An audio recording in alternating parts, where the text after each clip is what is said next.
How did hemochromatosis protect ancestors from plague? Imagine living in a time when deadly diseases like the plague swept through populations and wiped out many. Now, picture a genetic trait that might have helped some survive those devastating times. That trait is hereditary hemochromatosis, a condition where the body stores too much iron.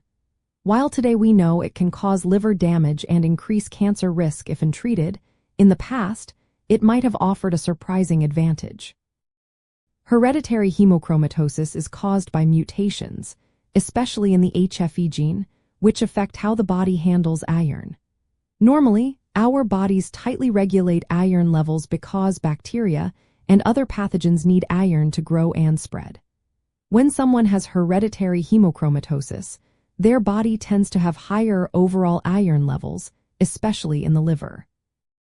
But interestingly, these mutations also impair how immune cells like macrophages and neutrophils take up iron. These immune cells are essential for fighting infections because they engulf bacteria and kill them. Many bacteria, including those responsible for tuberculosis and the plague, relying on iron inside immune cells to survive and multiply. When iron uptake is reduced in these cells, it becomes harder for bacteria to access the iron they need to thrive. This means that people with hereditary hemochromatosis might have been less susceptible to severe infections caused by bacteria that depend on iron. Historical evidence supports this idea. During the Middle Ages, when plague outbreaks were common, the frequency of HFE gene mutations increased in Europe. This suggests that carriers of these mutations had a better chance of surviving infections like the plague, leading to natural selection for these traits. However, the story is complex. Some research shows that high iron levels in tissues can actually promote the growth of bacteria like Yersinia pestis, the bacteria that causes plague.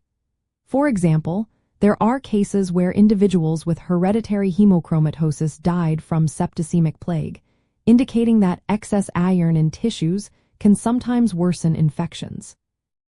So, while the mutations might have helped immune cells fight bacteria better, the overall increase in iron in the body could also make infections more severe under certain circumstances.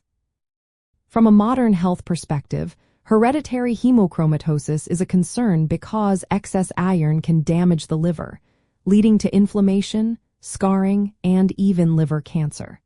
So, what might have been an advantage in ancient times can become a health risk today. In summary, the mutations causing hereditary hemochromatosis likely helped our ancestors survive deadly infections by limiting iron availability inside immune cells, which are crucial for fighting bacteria. But that same iron overload can also increase vulnerability to certain infections and cause long-term health issues.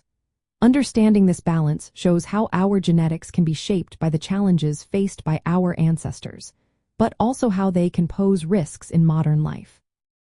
Always remember, if you have concerns about iron levels or liver health, consult a healthcare professional for personalized advice.